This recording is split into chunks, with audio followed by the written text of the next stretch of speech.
107th contact, Saturday, May 20, 1978, 2:50 p.m. Billy says, human child, girl, how happy I am to finally see you again. It has, indeed, been ages. And how are you, girl? You seem to be as good as new. You, too, Pleija, you look like you cast from a mold. Semyaza says you've changed in no way. I feel excellent and am also very happy to see you again. Pleija says it is also a joy for me. My sister is right, you haven't changed in any way, if I refrain from your beard.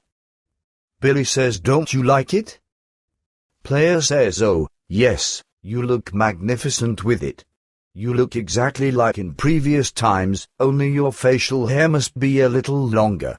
But then, you are your own likeness from that time, when you still. Semyaza says, Pleija, you shouldn't mention that name. Pleija says, forgive me, but this exact likeness tempted me to it and made me careless. Billy says, all right, children, don't argue about it. But tell me, is Pleija something like a pet name? Semyaza says, sure. Billy says, I find it good. But now a question, Semyaza, have you actually overcome everything well, and does no damage remain for you? Semyaza says, I have no recollection of the time between my collapse and my awakening on Edda.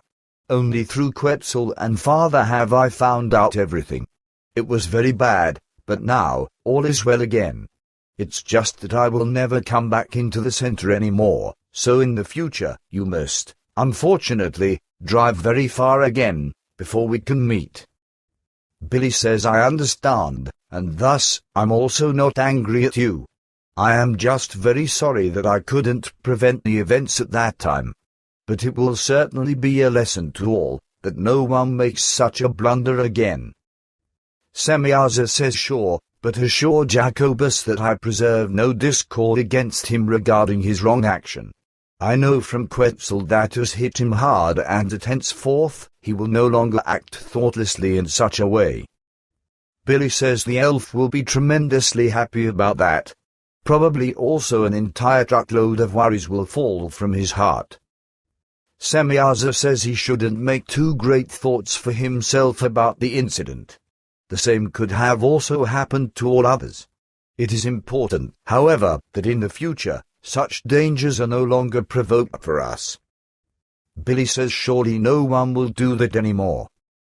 Semyaza says sure, certainly no one from your group. Billy says what should that mean? Semyaza says there are always very many curious outsiders, as well as new groups of newcomers, and these won't act in accordance with this, so we must be careful as always. Billy says whoever dares to do that, I will personally extend the tasso's legs. Semyaza says you mean well, but if you're not always watchful enough, then one will follow you to the contact locations again, like already in earlier times. Billy says I will be quite careful. But tell me, girl, can't we fly over there to the center and take a little look at what everyone is doing over there? Pleija says of course, see, we're there already. Billy says can I chat a little with those down there using my radio device? Semyaza says sure, just connect your device. But please, I wouldn't like to transmit your relevant conversation later. Billy says you also don't have to do that, girl. It already suffices if I can chat a little with those down there. They will be tremendously surprised. Hello, Mirinos 5. Pleija says your friends down there are enjoying this. See, they're all looking up at us. Billy says yes, can they see us, then? Semyaza says no, their effort is in vain, for the ship is shielded. Billy says can't you let it become visible for a few seconds? Semyaza says unfortunately no, you know that I am not allowed to do that. Billy says I know, but later, will it be possible for you to give such a small night demonstration once again? Semyaza says you know what was reported to you by Quetzal. Billy says of course, but I also wasn't thinking of a large-scale demonstration but only just that it might be like before, when you released some light works in the sky every now and then for my friends. Semyaza says for that, I can give you my word that is possible for me. But you must let me determine the times for that. Billy says of course, I also don't want to make any rules for you. But now I have a question, is it really so that your sister always has to be with you during the next few years? Pleija says no, I will only accompany Semyaza for about 2 months, for her healing has turned out much better than what was supposed by us. Billy says too bad, I mean that you will only come to the contacts for this short time, for you are rarely seen enough. Semyaza says you will still see her often. Billy says I already know your concepts of time only too well. But tell me, do you too know something about the fact that at 7:00 p.m. on the 6th of May, at only about 1,000 meters of altitude and directly under the cloud bank, a beam ship or something similar was departing over our center? We observed an object at that time, and it seemed to me as if someone had greeted me from the ship. But I had my head just so full that I can't really say whether that was, indeed, the case or whether I succumbed to an illusion. Pleija says you didn't succumb to an illusion because Manara and I were actually here at that time and also greeted you. Billy says but girl, it was still a bright and sunny day, and you could be seen extremely well. How does that make sense with the fact that you otherwise guard yourself from being seen? That isn't logical. Pleija says it was thoughtless of us, and Quetzal also reprimanded us for it, but it was my wish that you should see that we haven't forgotten you all, especially not you. Unfortunately, already for a long time, Quetzal could no longer be granted leave, and neither could all the others.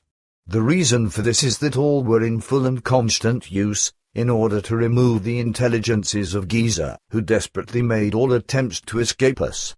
Thus, the whole undertaking took a long time, and only on the 17th, so 4 days ago, could the last ones be captured by Quetzal and his assistants, so he is now deporting them to a very distant galaxy in the Nebula system, where they can do no more harm, for there, they will have no technology and must rely on their hands, if they want to continue to live. It was simply enough, because what these malicious ones have all undertaken in recent months, in order to rid the world of you and destroy everything, was just too much. Billy says I thought so too. But couldn't these heinous ones have already been deported before? Semyaza says it wasn't our right to do that, for we have to respect the will of a life form even if it is wrong or malicious. You know that, nevertheless. The fact that it could now come to this deportation, however, lay in a self-defense situation. The malicious and insidious attack on your residential building justified this tough course of action. But other things also recently justified this, namely those that stand in connection with you and your group. As I have learned from Quetzal and Father, very unpleasant things have happened with you. Even malicious betrayal was practiced, by what means a lot of things change further and must be newly calculated and worked out and put back in the right order. Various ones of the group have also stepped aside, and it would be better for them if they would also remain outsiders in the future. In any case, they can no longer find a place in the core group. Thus, if they, in spite of everything, should come to you again, then they should belong to another outside group, which meets together once a year. Our internal reports also shouldn't be handed over to them anymore, for all those who have become missing so far should no longer have access to the internal circle. Just as they have acted until now, they would also do this again at a later time, and this can neither burden our entire task nor your group again.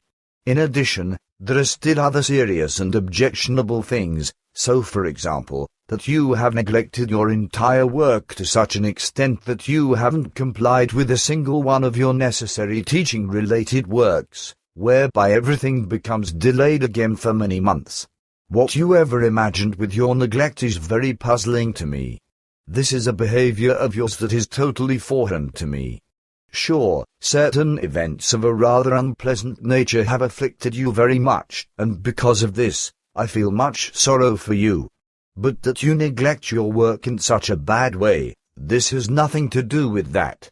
As Quetzal has reported to me, you simply cannot refrain from spending your capacity for work on manual, outdoor activities, so on buildings, on the land, and everywhere else. I have already often explained to you, however, that these works are in no way your concern. You should only do your work and should no longer interfere in other activities. From there, you should also make no argument that the others didn't learn these works and, therefore, couldn't do them. For just as you had to learn everything, so also should and must they learn everything. Once you are no longer with them, they will have to get by without your help, and the fact that you can't dwell among them forever, this is, indeed, very well known to you. Moreover, your time becomes more and more limited, and there is already the great danger that you won't be able to do your works anymore because you've already gotten into too much of a delay with this. It only remains for you to let your reason prevail at last and to do your work fully and completely. Break off everything that you have made for appointments and interviews and no longer be responsive to phone calls and uninvited visitors. In the future, refrain from giving further lectures that aren't directly related with your teaching. Your so-called UFO-logical interests should and must be taken over by others of the group. Also, in the future, the group members should no longer occupy you too much and should be happy if you are still able to do your work at all in a reasonable and useful measure. So also should the correspondence and your monthly writing no longer fall into your concern, except articles, etc. that you, in your opinion, think are important to include in the writing. And with this, in the future, you do not continue to take care of the interests of the manual activities. Quetzal and Father will strive in the coming days to analyze all group members and their deeper thoughts in detail and to assess their abilities and values, about which you should remain silent. However, otherwise, various ones might deliberately steer their thoughts in other directions and be able to deceive us therewith. For this reason, I also won't give you the report transmissions until after the next weekend, so that no breakdown occurs. For your part, however, I recommend to you that you now finally dedicate yourself to your work seriously and like at earlier times, and that you don't let yourself be kept from it anymore.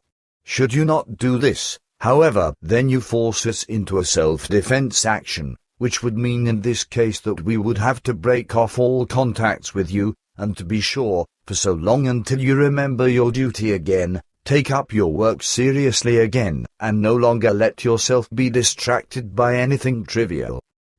Subsequent explanation. At the request of Injana at that time, the Pleiadians feared, because of Billy's extremely poor and precarious state of health, which was based on total overload and overwork, that he would no longer be able to fulfill his duties, as he was actually closer to death than to life. Billy says, I have already expected that. I'm sorry, Semyaza, it's really my fault. But do you think that it's right if I may not publish any contact reports anymore? Semyaza says those should also only be ones in which internal concerns come to language. But otherwise, I must, unfortunately, insist on the fact that everything is carried out in such a way as Quetzal has explained to you. This is all a joint decision, which I also must respect and can't go around. But now, as the things continue to start themselves in the future, Father and Quetzal have to decide this. And since, despite several complaints of your internal group matters, no considerable changes have appeared and several group members don't strive for everything in the proposed and advised form, Father and Quetzal are, in accordance with the assessment, working out advice in the form of a plan, according to which every single group member should be instructed in certain works. And this time, unfortunately, it must be such that if a member doesn't consider this advice in an authoritative form and doesn't act accordingly, then this one is to be immediately excluded from the group without pardon, and to be sure, without any possibility of a return. Already for too long, the whole mission has been endangered in a rather negligent and reckless manner and has been called into question, as if we could only continue to watch idly. Already for a long time, everything should have been so organized that it all runs in good measure and leads the way.